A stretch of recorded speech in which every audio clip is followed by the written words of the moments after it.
And we now cross over to the county of Murang'a in Sagana, where there is an exercise in regards to the Sagana dual carriageway. My colleague Ruth Omboy is with the team. She is advising we cross over and listen in. This as the president of the African Development Bank is currently addressing members who have attended the event. Let's listen in. All the way to Horo and the Lunga Lunga all the way to Malindi was actually financed also by the African Development Bank. In total, the African Development Bank over the last 7 years, we provided $40 billion of financing for infrastructure in Africa because we believe in regional integration, right? Integration only matters when I can go from one place to the other. We connect that, we connect also digital infrastructure, we connect water and sanitation. And Cabinet Secretary, I am very pleased that here in Kenya, we have invested in Kenya $1.1 billion in water and sewage in Kenya. Most of what you see is actually financed by the Africa Development Bank. Water storage system, water supply systems, sewage systems are financed by the African Development Bank. And when you look at energy, for example, I know the Cabinet Secretary for Energy is not here, but energy is also infrastructure, right? You know, infrastructure is like the backbone of your body. If you have backbone, you start up straight. If you don't, you can't. And that is what infrastructure does for the economy. That's why I'm very proud of what Kenya is doing with infrastructure. And energy, for example, you know, we financed the Lake Turkana project, which is 310 megawatts, which is the largest wind power station in Africa. We financed it also with about 428 kilometers of transition lines all the way.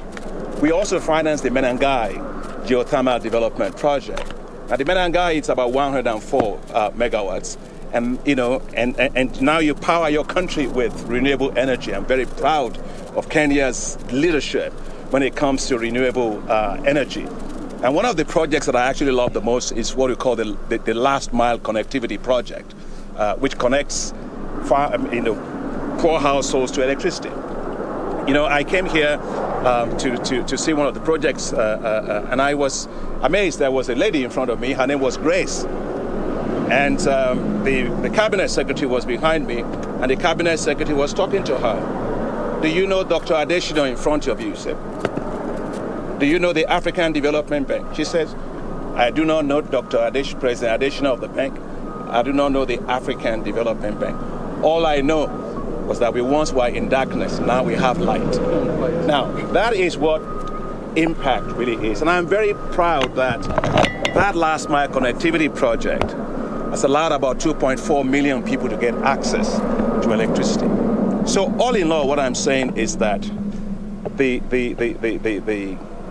way in which Kenya government has managed this project is exemplary. This project is supposed to conclude in December of 2024. This project, as you see it now, it will be delivered by December of 2022. That's 2 years ahead of time. I thought you would clap for Kenya. Eh? Yes. Even though you're a journalist, you should clap for yourself too. I am very, very proud of that. And, you know, as I say, you know, I lived here for about 10 years, so I'm literally almost a Kenyan. So, Cabinet Secretary, congratulations to you.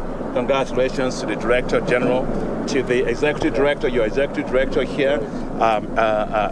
Thank you, E.D. Cheptu. And thank you for coming out to see this. And it's great for the people of Kenya, and I'm proud of Kenya. So I think the Madaraka Day for me is going to be a